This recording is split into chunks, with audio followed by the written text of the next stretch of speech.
Hello viewers, wherever you are. It's nice of you to come and watch our show on a Wednesday at 8 o'clock BST again. Tonight I have a lovely fellow, Chris Atlee, who styles himself the Atheist Pastor. Now, because it's coming up to 5 o'clock tomorrow morning where he is, and I thought it would be a bit cruel to expect him to get up and be bright and chirpy at that time of his day, I actually recorded our show with him earlier today. And I'm just waiting for it to finish rendering. I thought it had finished earlier, but apparently not. So it's on 94%. It won't be a minute now. Meanwhile, there is an interview between Chris and I on the Atheist Alliance International Archive that you can watch. Those little short interviews I try to keep to 10 minutes.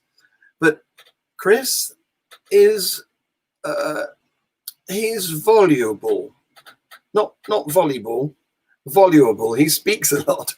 And it was as much as I could do to pin him down to 17 minutes. But it's there for you to watch whenever you feel the need. I'd also like to tell you about next week's guest, because I'm really pleased to announce we have Professor A.C. Grayling. I've long been a fan of his. In fact, if you visit our Facebook site, you'll see on the events there a picture of him and me, because he came on a tour, a lecture tour, to promote a book some years ago, and I went to see him when he was in Brighton and got the selfie together with him. Right. Well, the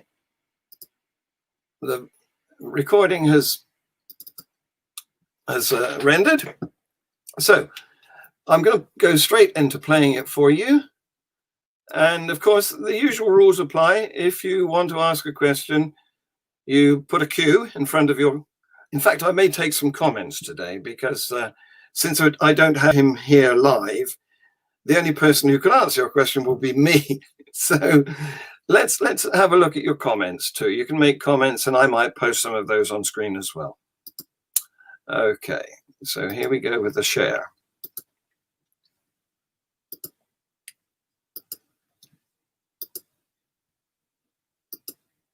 Hi, Chris. I understand you. Good evening. I understand you just survived the snow on your way to Canberra. Yeah, well, you know what? They say it doesn't snow in Australia. Everyone pictures it as this dry, hot, place with bikini-clad, beautiful people. But I can assure you, it snows, and I did cop a little bit of snow over the weekend, which was good fun. Good fun. Yeah. Well, at least you're obviously. I normally ask, "How the devil are you?" But I can see that you're in the peak of health. Look, I'm fighting fit. I'm doing quite well at the moment. Doing quite well. Take on the world. Now, for a former nearly pastor, I understand you've become a mythicist. Isn't this something of a pendulum swing? Yeah, just slightly. So look, I'm what you'd call. I'm not a hard mythicist, but I'm a historian. And when I look at the evidence as a historian for the existence of Jesus, I really have a lot of difficulty with it. If you have a look at there's no issue with there could have been a carpenter called Yeshua ben Joseph who lived in Bethlehem, and there's no issues. We lived in Nazareth, not Bethlehem. No issues with that. He might have even gone around causing a bit of trouble. Once again, no issues with that. But the character of Jesus, the first problem we've got is there's different characters of Jesus in the Gospels. You've got the Matthew, Mark, and Luke version, which Mark is the original Gospel that was written around about, at a guess, about 50 years after what would have been the death. Possibly some will put it a little bit earlier, but it's roughly in that time period. Matthew comes in and that's a lifetime, isn't it? That's a lifetime, isn't it? Well, back then it was, because it's we're very fortunate that we can live till 100 now. That wasn't always as common back in those days. I mean, if famine and disease didn't get you, war certainly did. And as well as that, the communication levels that we have now, you've got to remember that isn't something that existed back then. And I often look at it this way: it'd be like me writing an eyewitness account of the Vietnam War. Now, I can write about the Vietnam War because I researched it, studied it, know things about it. But I wasn't there. In fact, I wasn't even alive when the Vietnam War occurred. And then as you go further back, Matthew and Luke are essentially corrections of some of the errors that Mark makes. For instance, there's some geographical issues, some issues surrounding Jewish customs that show that it was not written by someone. Well, it probably wasn't even written by someone who was Jewish or of that faith. It was more than likely written by a Greek speaker, and the same with Matthew and Luke. And then you've got John, which is a completely different characterization of Jesus again. Things happen in different order.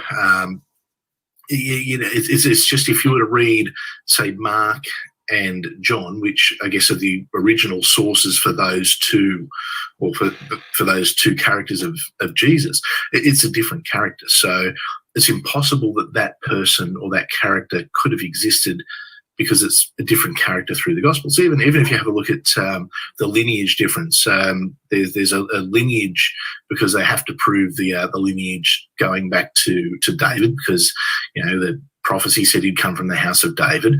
They've got these lineages that go back. The problem is the lineage in Matthew and the lineage in Luke are completely different. But even so, even if the lineage has been proven, later we discover that Jesus didn't have a human father anyway. Well, that's it. So it's and look, the Christian me would have said, well, clearly one's written for a Greek audience, one's written for a Jewish audience, and the Jewish goes through the line of the mother. But that's actually completely bunk, as I now know. It's Jewish heritage is considered through the mother. However, it's was the son of Joseph, and then so on through the male line. Yeah, exactly, because the lineage goes down the male line. So. Yeah, the problem is by the time the Council of Nicaea met hundreds of years later, both were so widely circulated that they couldn't discount either of them. They had to include them both. Errors and all. So, but back in those days, it probably didn't matter too much, because only the clergy could read, and only the clergy was delivering the message. So, the average folks didn't really start reading the Bible until, the Lutheran sort of revolution, or the Protestant revolution. But even then, it's the literacy rates weren't particularly high. Yeah. So what I want to do is get your thoughts on a presentation that I did when I was being opposed by a Answers in Genesis pastor. Oh, this will be fun. This will be fun. Believe it or not, we have a branch of Answers in Genesis just down the road here in the UK. In West. So you see, we did the smart thing. We sent Ken Ham over to the US. Yes. And as I keep telling Americans, we've got a very strict no returns policy. So he's over there now. He can stay. Yes, but they're not too bad here. Although there's certainly in my Christian days, certainly I did have some of their material. There's and good old Kent Hovind, of course. His DVDs always did the round of churches. And Banana Man. Oh, Banana Man. I just want to be very clear. He's from New Zealand. He's not Australian. He is from New Zealand, not one of us. You narrowly escaped having the Noah's Ark theme park near you. I can assure you, no Australian government would ever build that. we're very fortunate. Only in America is what they say, and I think only in America for Noah's Ark. Yes, indeed. Well, let me get this up and we'll have a look at it. Sounds good. It's because there we go. That's the full screen slideshow now. So good. Okay. So when we came up with the title, "The Bible is an Authentic Book," I thought, well, yes, it is. It's a book. That's an authentic thing. And so is Lord of the Rings and Harry Potter. So I had to look up authentic, and there's the definition with an example of how it's used. But I suspect that Christians would actually want authentic to mean true. Well, and they would probably have a different definition of, I guess we would say that, okay, yes, it's authentic. It was put together at the Council of Nicaea. However, Christians would say that the origins of it go much further back. So say for the New Testament, they would call them eyewitness claims. They would certainly say that all the epistles of Paul were written by Paul, when in fact they weren't. I think we can confirm 7 of the 13 epistles of Paul were written by Paul. There's 2 that could go either way, and the rest most certainly weren't. So there is that question of, okay, their version of authentic and our version of authentic are going to be very different, even with the Jewish so the Old Testament side of it. That dates to 500 BC. However, what would be taught, or the Christian version would be that the first 5 books were written by Moses, when in fact they certainly weren't. And we can pretty much say with about 99% surety that Moses actually never existed. He's a character of fiction, similar to like a Hercules. Yeah, that's what Francesca Stavrokopoulou says, that there was no evidence for Moses ever existing.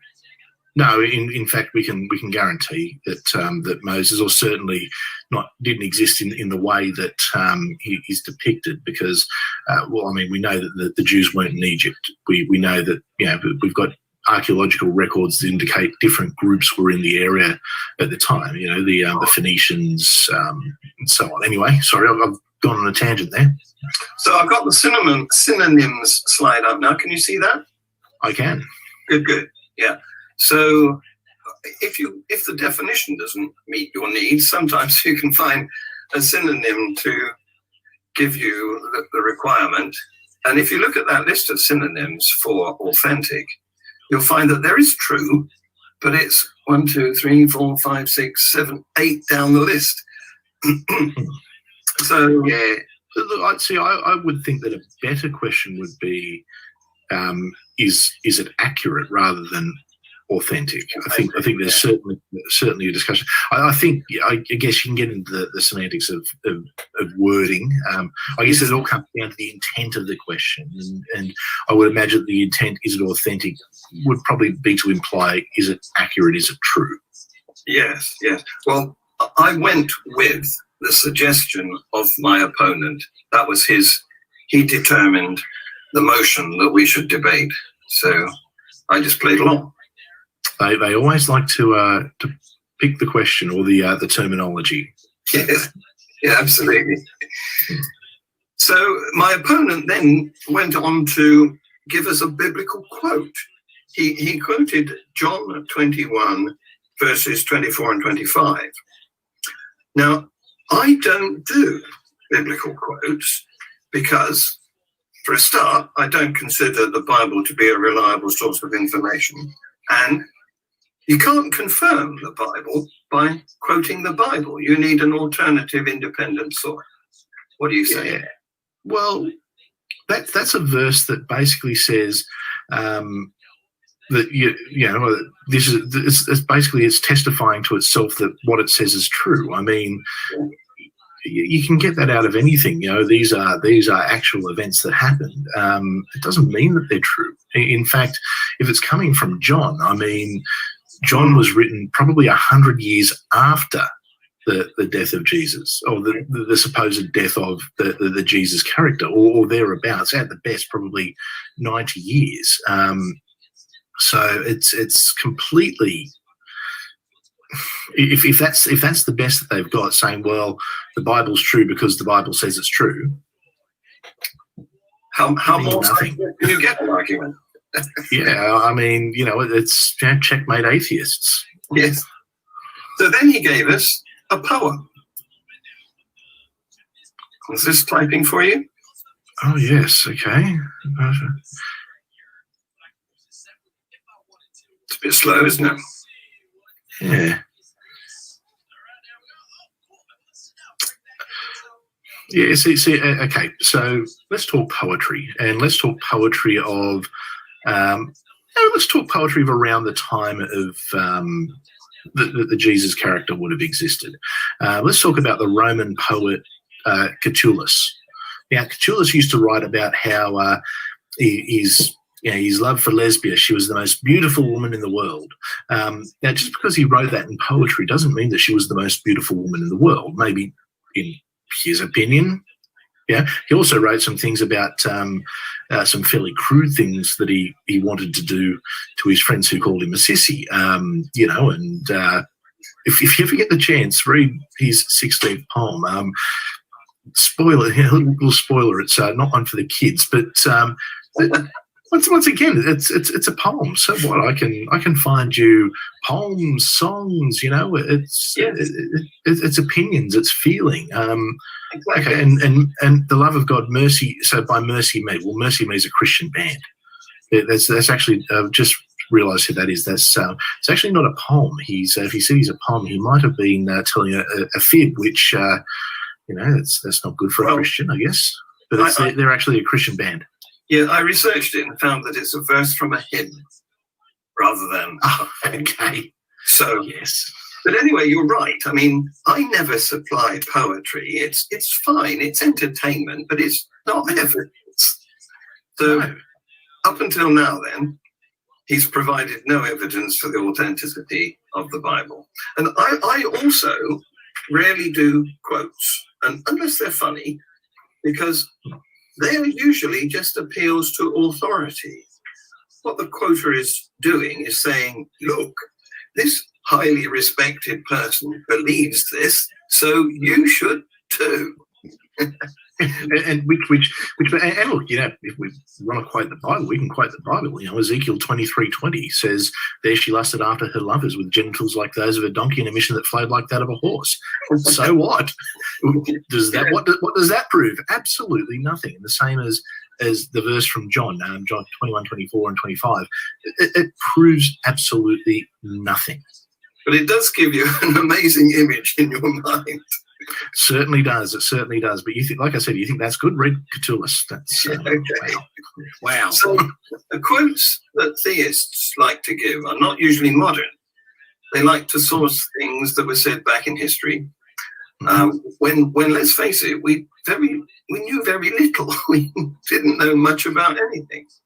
Or they quote irrelevant celebrities like the fairy tale author C.S. Lewis. He's one of their favorites. Oh, yes. Oh, yeah. It's everything's of the devil except for his works because he liked Jesus. Yes. Harry Potter, that's wicked and of the devil, but the Lion, the Witch, and the Wardrobe is fine. I reference him in a minute. So then my opponent went on to outline what he called the hallmarks of authenticity. Okay? Well, this should be good. Yeah, exactly. Notice he doesn't designate it evidence. He calls it hallmarks. So here was his first one. Documents should be considered to be true unless proven otherwise. Absolutely not. No. In fact, no. Okay, this is me speaking as a historian. As a historian, we're skeptical of all documents unless we can prove that it's actually accurate. We can demonstrate that it's actually a primary source, or at the very least comes from a primary source document. That's not how history works. No, ideally, you want lots of documents that corroborate each other independently. Exactly. I mean, if I were to go and pick up one of the Times of the World or whatever it is, where it's like, aliens abducted me and all that kind of stuff. Or it's the Queen's really a lizard person, things like that. Should we assume that is true unless proven otherwise? No, it's not guilty unless proven innocent. It's innocent unless proven guilty.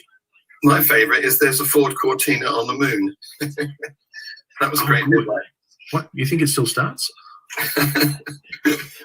So anyway, given that he was trying to extol the virtues of the Bible, surely one of the requirements of these hallmarks is to distinguish it from other scriptures that also claim to provide explanations and to be perhaps a source of morality and to offer salvation. So, do we accept the Bhagavad Gita as well? Okay.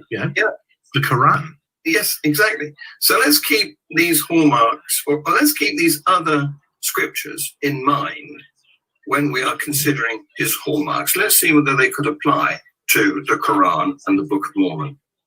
So he gave us 5 there, the first one. Could we apply that to the Quran and the Book of Mormon? I think we could. You could apply that to Star Wars. Yes. And what he's proposing is that we should tolerate falsehood for an indefinite period. Well, I've got bad news for him just on his first premise. I mean, sorry, I assume it was a he, being a Christian you were debating, because the Bible does say women shouldn't teach, and I assume that he's a good Christian who follows that. So we can prove otherwise that either Matthew or Luke is false because they have different lineages. They both can't be right. Yes. When Jesus was crucified is different in John as opposed to Matthew, Mark, and Luke. So one of them is wrong. So we've actually proven, just in those inconsistencies, that at least one of them's wrong. And if one of them's wrong, in that case, if we're talking about the authenticity of the Bible by that standard, well, we've proven otherwise. So, yes, debate over.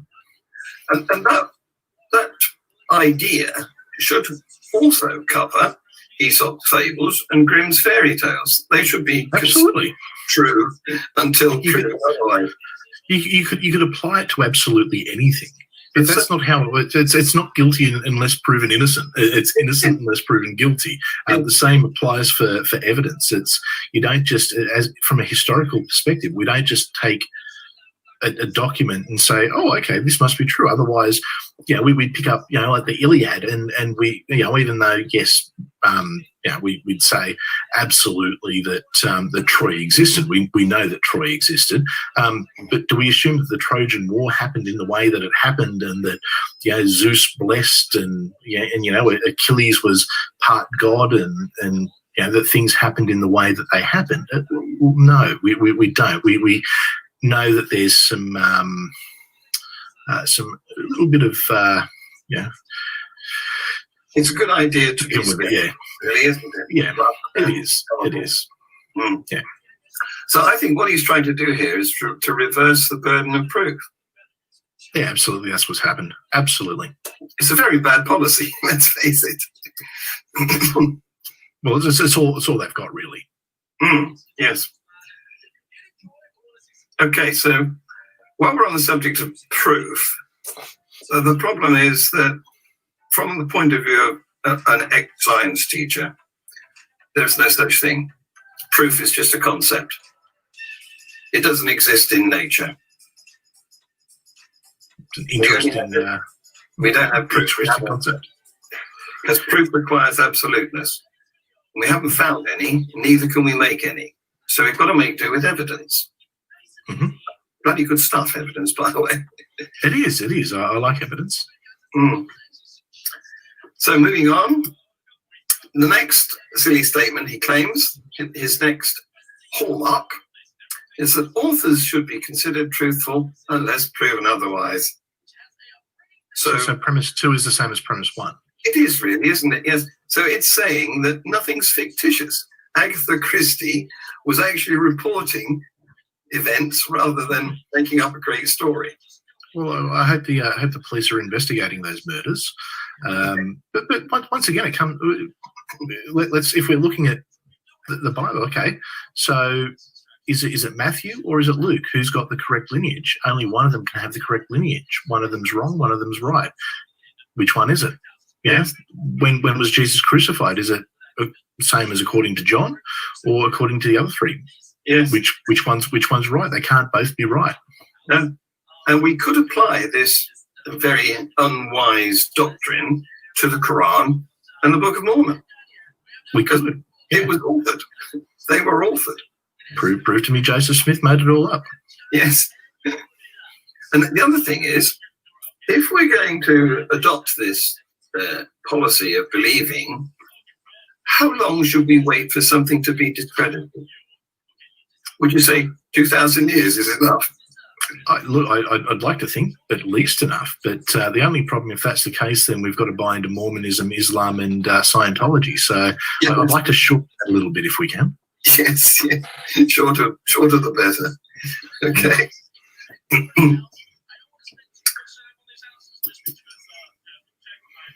It seems like some great minds are thinking alike here with your bullet points. Yeah.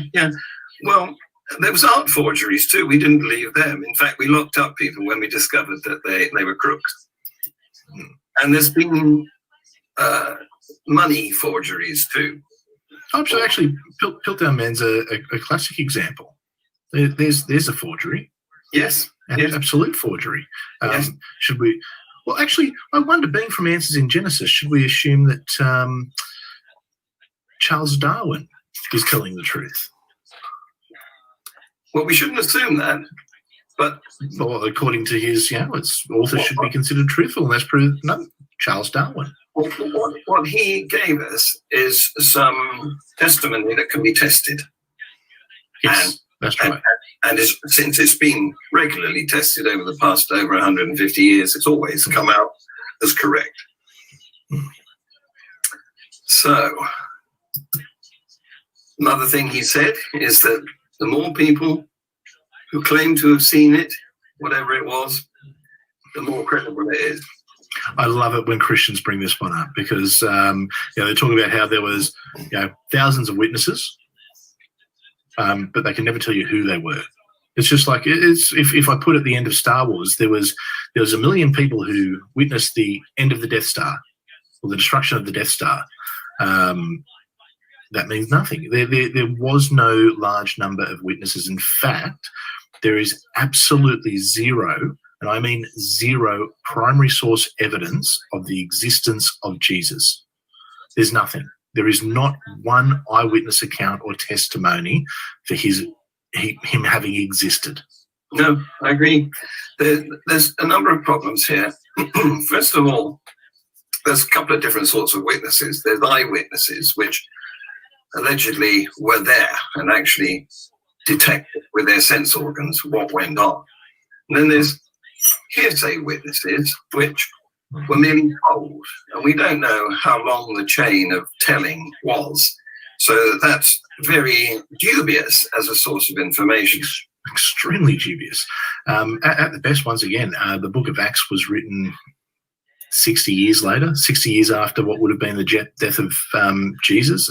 And the reason we say roughly is because of the difference in the stories in John as opposed to the other Gospels about what occurred when Jesus died and what day he actually died on. There's a 3-year gap that it could be between 32 and 35.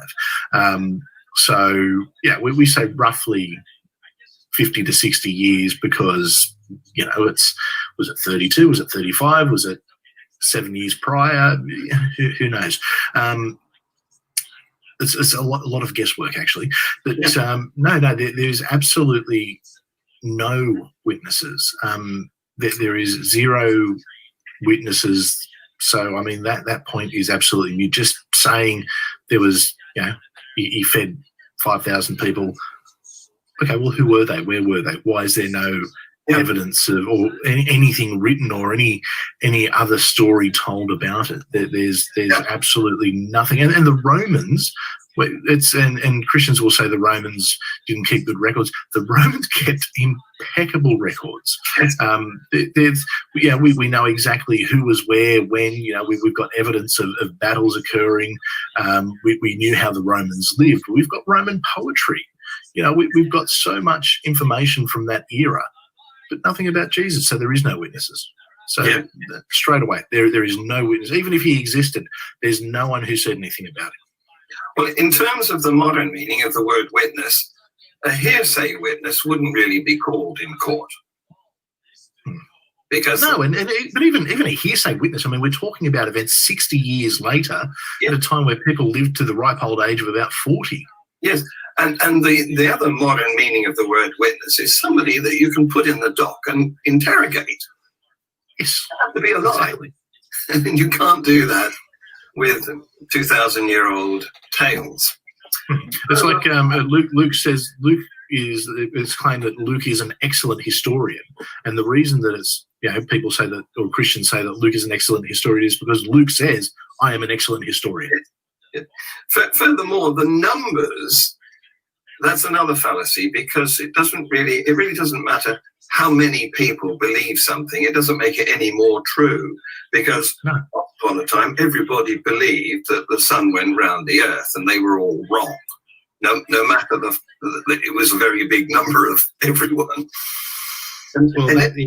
That did seem to be the prevailing thought for a period of time. But it seems as though we knew the earth was round, then we devolved to flat because the Bible said so, and then we finally got back to science.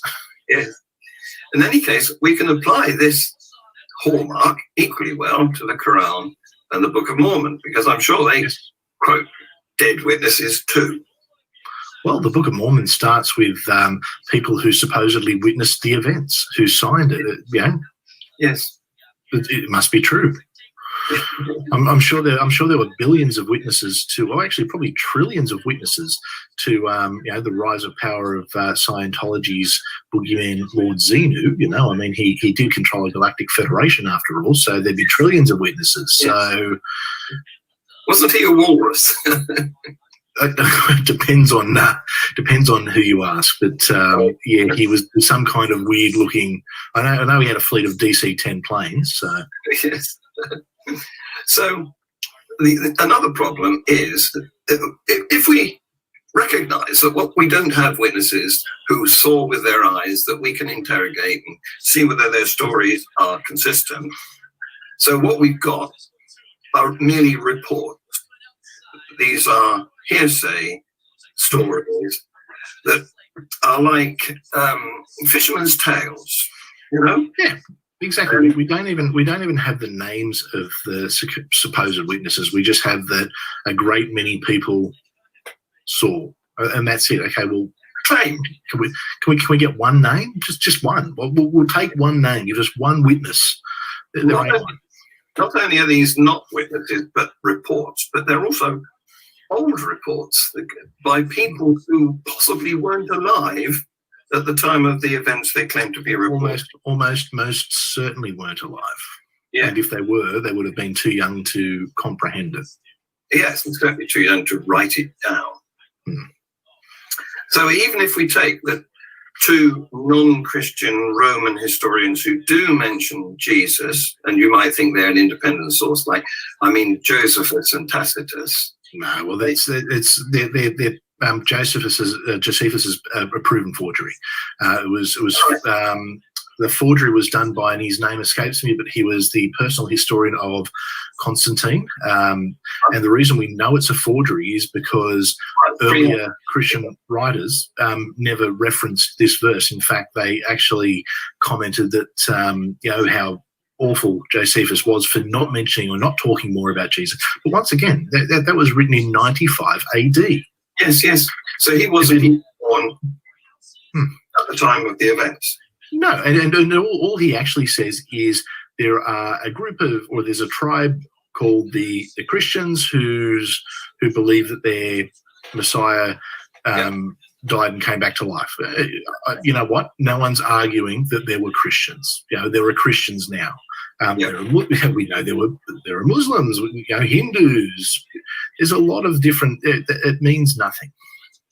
Yep. So here's my bullet points again. Yep, there we go. It's once again, I think we're pretty much on the same path here. Yeah. Have you come up against prosopagnosia?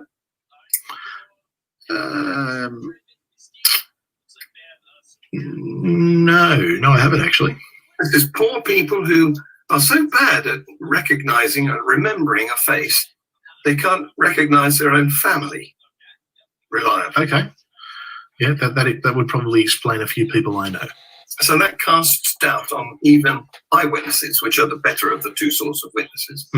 Okay. And that's right about the independent Roman historians from that time that Christians claim there was no records or no evidence of. But they love to go to Josephus and Tacitus. And I mean, Tacitus was 2nd century. I mean, yeah. It's how far do we want to go? He's just reporting a myth, isn't he? Yeah, it'd be like saying Ken Ham's a reliable source. Yes. So, hallmark number 4. He claimed that there was consistency of the evidence within the text, and therefore that made it more authentic. Now, I don't think you'll agree with that. No, I think I've mentioned a few examples, Yes. very obvious examples. That we probably don't need to repeat again, but I think we've already disproven number 4. Yes, even if you go back to the beginning of the Bible, Genesis 1 disagrees with Genesis 2.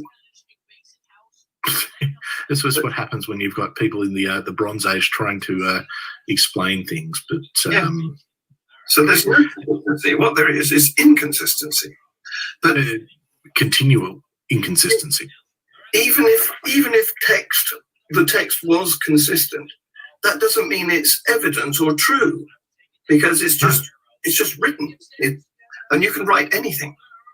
But if you want to get consistency, what you need is a good editor. I mean, Agatha Christie, for example, and many other faultless fiction writers had a good editor who went through their text and said, hang on, you can't say this because back there you said that. Yeah, there's no consistency in the Bible. But once again, I come back to the lineage. Is it Matthew or is it Luke? Because that's the obvious one. Okay, so hallmark number 5. Reliability is confirmed by matching with known events or dated artifacts. Now, you know what? I agree. You will know I something. agree. I absolutely agree with that. However, that's not what happens with the Bible. Okay, so known events or dated artifacts. Well, the Bible claims the Earth's 6,000 years old. We've got fossil record that goes back well beyond that. So that's the first thing. Let's talk about the Exodus. There's absolutely, and the Egyptians recorded everything. That's why we know so much about Egyptian history and culture. They recorded absolutely everything. The Jews were not slaves in Egypt. We absolutely know that they didn't build the pyramids. It wasn't the Jews. There was no Moses. There's no archaeological evidence for a lot of it. I mean, they talk about cities and towns. Well, so what? Spider-Man comics talk about New York. That doesn't mean that Spider-Man's accurate. It's the archaeological evidence is not there to prove the Bible. Certain events, yes, okay, the Romans were in Judea. That's historically known. There's no, you wouldn't write without that context. There's the things like the Babylonian exile. Yes, we know that happened. That's because the entirety of the Old Testament was written during the Babylonian exile. But other things like, say, I believe that King David and King Solomon probably did exist. However, they certainly weren't the grand and glorious kings that they're made out to be. More likely, they were localized rulers. And once again, there's a bit of a mythology around them. But the archaeological evidence, once again, isn't there. We know that there was the temple was built after the return from the Babylonian exile. There's no disputing that. But the rest of it doesn't match up. And just because you get one or two things correct doesn't mean that everything else by default is accepted. No. Well, what archaeology does very well is date artifacts. But what it doesn't do is confirm events. No, it can confirm stories. Certainly If you were to look at Egyptian hieroglyphics, I think it's fair to say that when they're talking about, say the death of Tutankhamun, it describes his life, it describes his. Well, I say hieroglyphics. I mean, that was their written language. So certainly things like that will confirm. Yeah. But there you have pretty good evidence on a piece of datable material. So archaeology does that bit. With the tomb and evidence. There are some events that can be dated by remains, physical remains. So, for example, if I find a bomb in the garden, it's probably evidence that a bomber flew over during the last war. But most events in the Bible left no traces. You can't leave traces of walking on water or being born from a virgin or resurrecting. Well, look, I think walking on water is probably just ice skating, really. I mean, people do it all day, every day. No, look, it's there, and that's not how it does still. No, it's not how it's depicted. And look, it does steal from other myths. The virgin birth is a common thing because it's throughout that region. Virginity was something that was like this very special and up the value of women. So we couldn't have the mother of the Lord and Saviour being anything but a virgin, of course. Yeah. But no, look, none of that stuff can be proven. And look, certainly you could. As from a historical point of view, if there was a lot of other or everything else was virtually accurate, it would lend more credence to particular stories.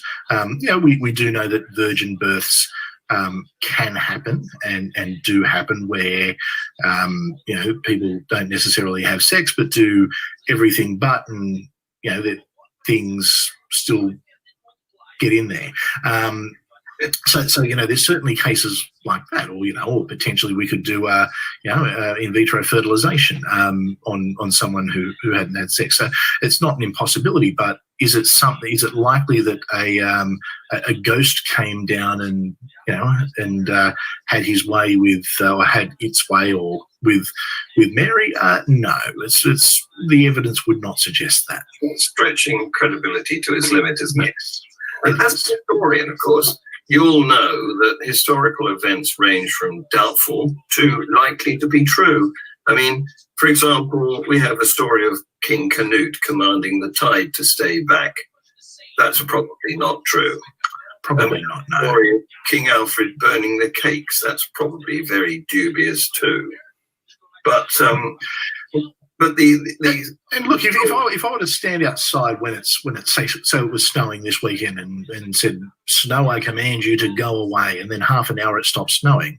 Now, is that because of natural cycles, or do I have magic powers to make the snow go away? I mean, sometimes coincidence can happen as well, and we just have to look at what happens in reality.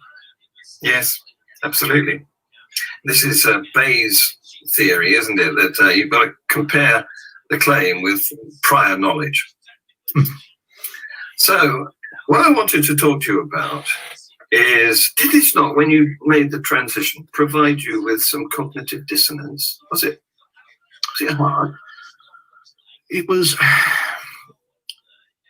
See, for me, I don't think there was ever. There wasn't just all of a sudden I stopped believing.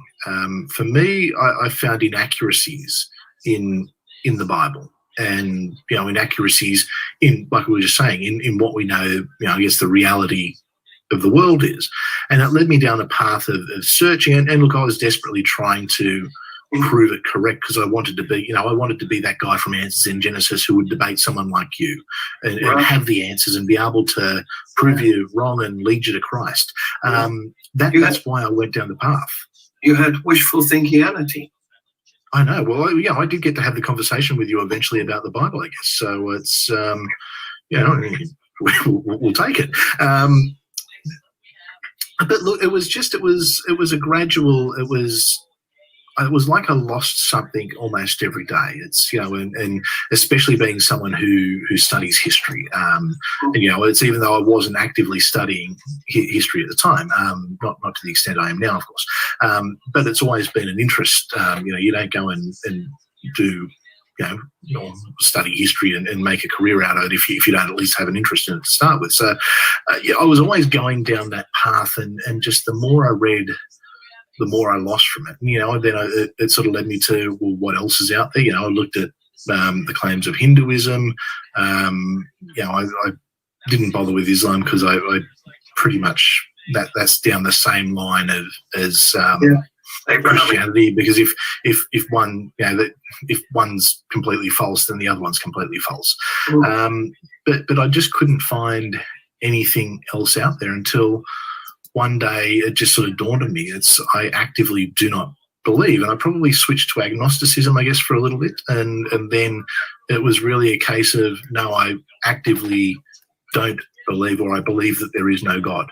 And what the hardest thing for me was, a lot of people talk about a fear of hell. For me, fear of hell was never the issue.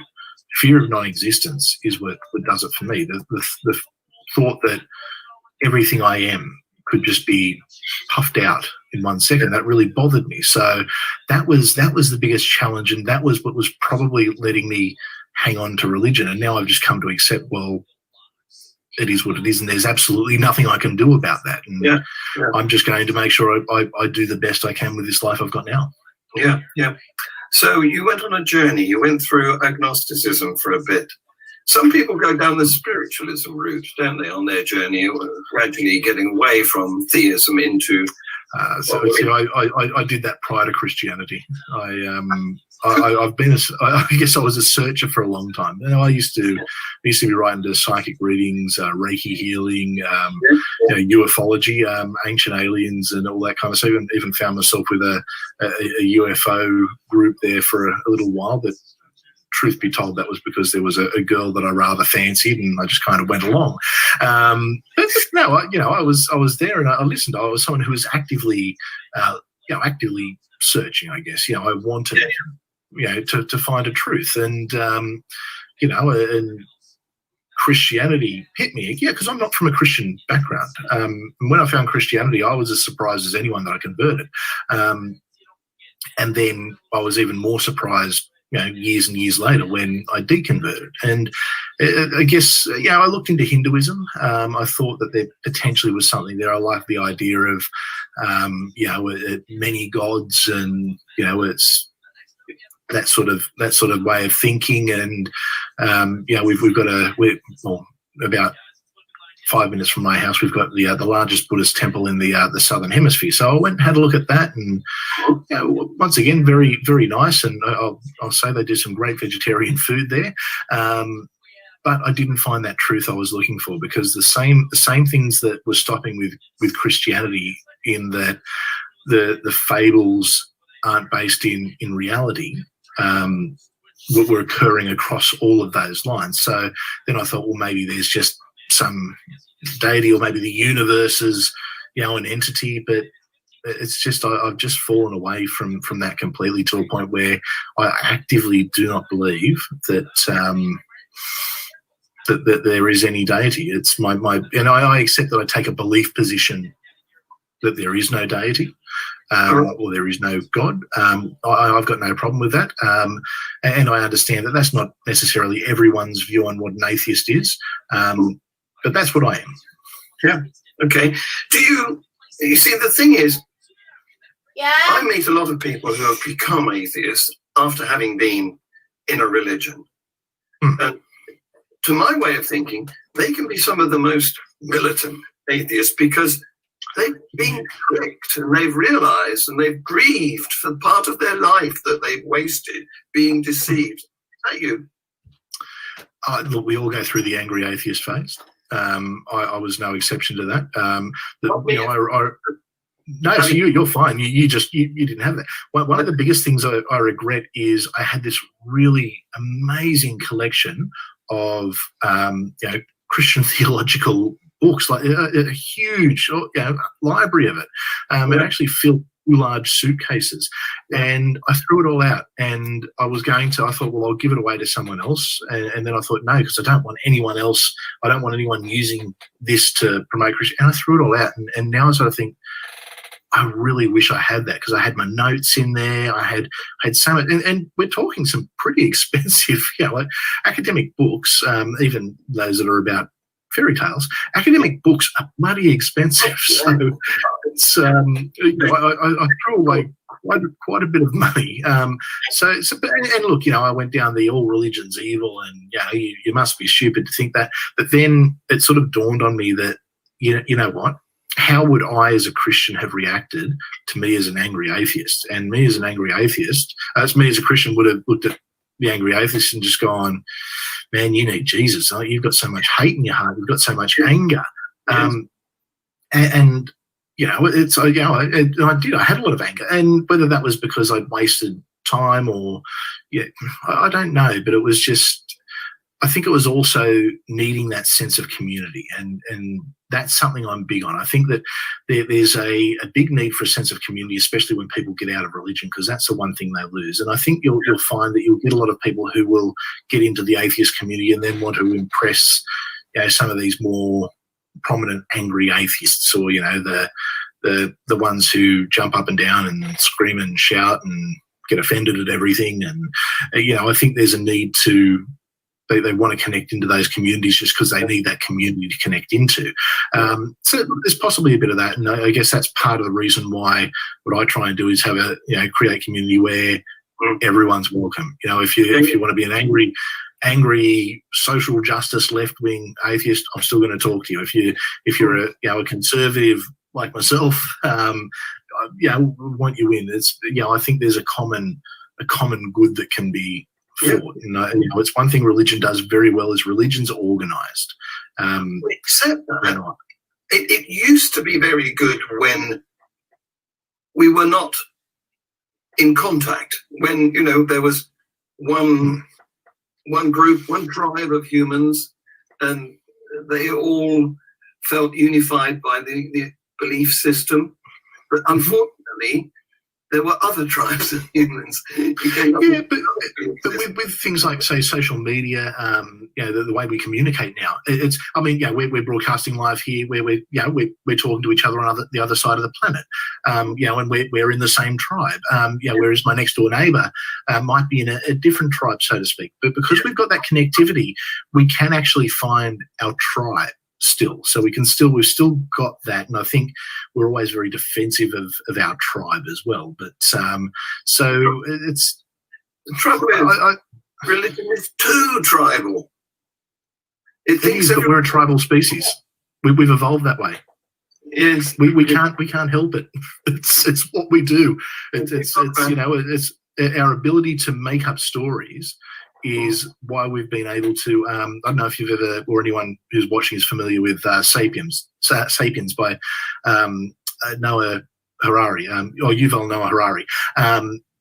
He talks about our ability, or the reason we're able to evolve and go further than the ape is our ability to invent things, be it a god, be it currency, be it nationalistic ideas. It's because of that we were able to work together. Because we have that thing in common. That's how we've evolved. Within a tribe. Exactly. And because even though we're distance is an issue for us, we're able to still work together within that tribe over distance. We have a global world now. This is the trouble. We do. And what we want is one tribe. Well, ideally, it's. I would love to see that. It's a dream. I don't think it'll happen in my lifetime. But because even within the atheist community, which is meant to be non-religious, we have tribal lines that get drawn, and normally on politics and then cultural interpretations. It's what's important to an atheist in Nigeria is obviously very different to what's important to an atheist in San Francisco. It's an atheist in San Francisco is fighting for very different things, and that's fine. People can fight for whatever they want to fight for, but we've got a way to go, I guess, is what I'm saying. Yeah. But I think we're going the right direction. I hope so. Being social animals, what we really need is one society. Anyway, you say that you're a historian now. Does this mean that, I don't know, you teach history, you curate? Not yet. Not yet. I'm preparing for. I've already got the subject or the topic picked out for my PhD.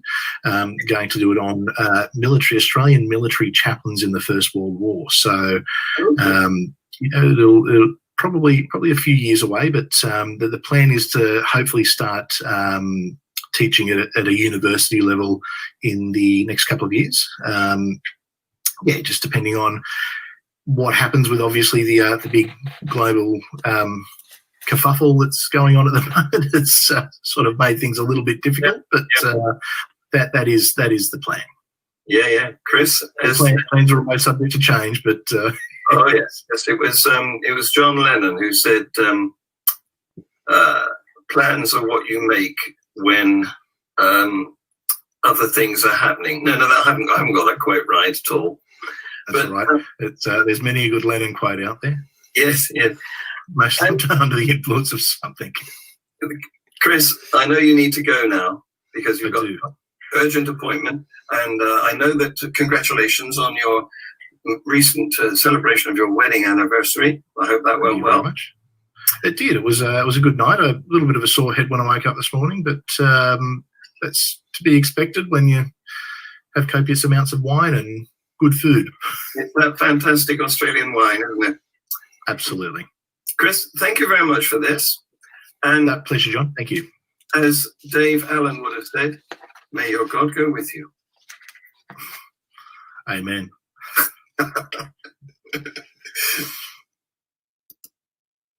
Well, what a lovely fellow he is too. So I'm trying to get some of you to join me on screen so that you can have a chat, but you're a bit shy, it seems. Yes, Andy Phillips has posted a reference to the book that he talked about, Sapiens, A Brief History of Mankind by Noel Harari. So you might like to put that on your reading list. Now, you've got a couple of interesting comments here. Again, this is Andy. He agrees with us on the archaeological record and the lack of anything that is left behind in any other source than the Bible by the alleged Jesus. So this is a comment too from our friend Conrad in Canada. Why do so many reasonably educated people accept the veracity of religion? Well, that's a good question, isn't it? Some people say we have a God-shaped hole. I prefer to describe that as curiosity. We have curiosity, and we want to seek patterns, we want to seek explanations, and unless we get them, that sort of need gnaws away at us. And so in the end, we're very likely to accept wrong explanations just because they are the only ones available. The other thing is, of course, people get at us when we're young. I was lucky. My parents weren't religious. But I know a lot of people who were thoroughly inducted into religions and indoctrinated into religion from a very early age. And the Jesuits knew this, didn't they? They said, if you get a boy give me a boy by the age of 7, and I'll tell you what the man will grow into. And so this is the thing. If you force religion along with, the bedtime reading, it's likely to take root while the brain is still developing at that stage of life. So we've actually reached the end of our time, but I don't want to let you go without pushing next week, Professor A.C. Grayling. How about that? Be there. Thank you very much for watching.